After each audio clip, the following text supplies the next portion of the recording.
In 1980, 38% of private sector workers had a pension that guaranteed them income for life. Today, fewer than 15% do. Somewhere in that drop, an entire industry called financial literacy was born to teach you how to manage a risk you never agreed to take on. Everything here is for educational purposes, not financial advice. For decisions about your money, please speak with a qualified professional. Here is the pattern. Somewhere in the last 3 decades, the responsibility for financial security moved from institutions to individuals, and the advice moved with it. A pension used to do the math for you. Now the math is yours, and the primary tool anyone hands you to close the gap is a spreadsheet and a warning about your coffee habit. Take Maya. 31, works in operations, does everything the content tells her to do. She has a budgeting app. She tracks her spending down to the dollar. She has cut her discretionary spending by nearly $200 a month. And she still feels behind because the things actually moving her financial position, her rent, her insurance premium, her credit card balance from 3 years ago, were never touched by any of that tracking. First, the pension math. In 1980, 38% of private sector workers were covered by a traditional pension, one where the employer carried the investment risk and guaranteed the payout. Federal labor data now puts that number under 15%. In its place, the 401k, where the investment risk sits entirely with the employee. That is not a personal failure of planning. That is a policy shift, and financial literacy content scaled up almost exactly on the same timeline, teaching people to manage a risk that used to belong to someone else. Second, take Elena. Her rent renewed this year at $400 more a month. She responded the way most advice tells her to. She cut her grocery budget, canceled 2 subscriptions, found about $150. Here is the math she was never shown. Since 1985, median household income in the United States has grown by roughly 255%. Median home prices in that same window grew by more than 415%. Elena's $150 was real discipline. It was also never going to close a gap that size, because the gap was not created by her spending. Third, the balance. Say you are carrying $5,000 on a credit card at 20% interest, and you make only the minimum payment listed on your statement. At that rate, it takes more than 15 years to pay off, and you will pay more in interest than the original balance. Card issuers know this. It is why, since 2009, federal law has required them to print a box on every statement showing exactly how long minimum payments will take and what they will cost. The information is disclosed. The default behavior, paying the minimum, is still the one most people choose, because the minimum is the number printed largest on the page. Here is why this keeps happening. In 2014, a meta-analysis published in the journal Management Science reviewed 201 prior studies on financial education.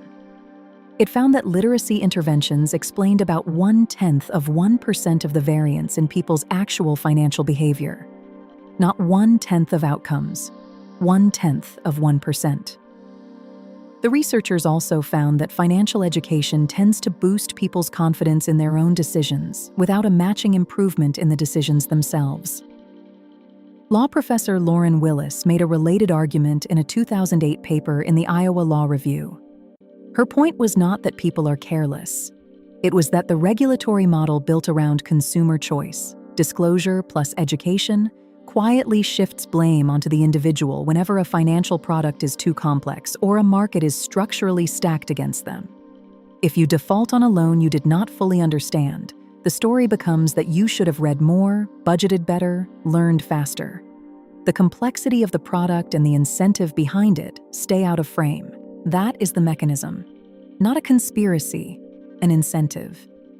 Financial literacy content is cheap to produce and politically comfortable because it locates the problem entirely inside the individual. Fixing the pension system, the housing supply, or credit card fee structures is expensive and slow. Teaching someone to skip a $5 coffee is neither. So here is the reframe, and it is not to stop paying attention to your own spending. It is to sort your financial patterns into 2 categories before you try to fix anything. First shift. Separate behavior you control from exposure you do not.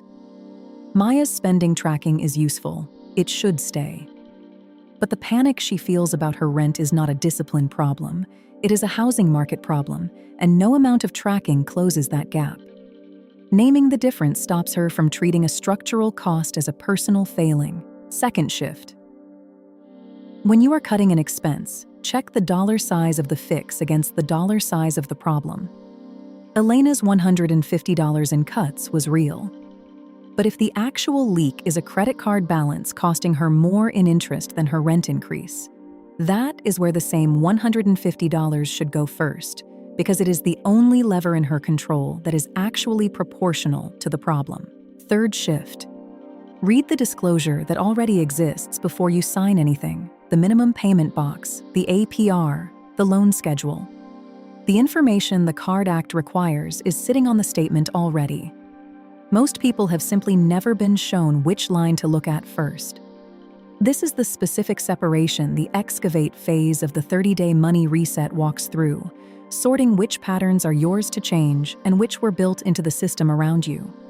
It is a $27 workbook at fluentinfortuneofficial.com/workbook. Back to that number from the start. Pension coverage did not fall from 38% to under 15% because a generation forgot how to plan for retirement. It fell because the risk moved, and the advice took 30 years to catch up. Maya's version of that same shift is smaller, but it is the same shape. She is not undisciplined.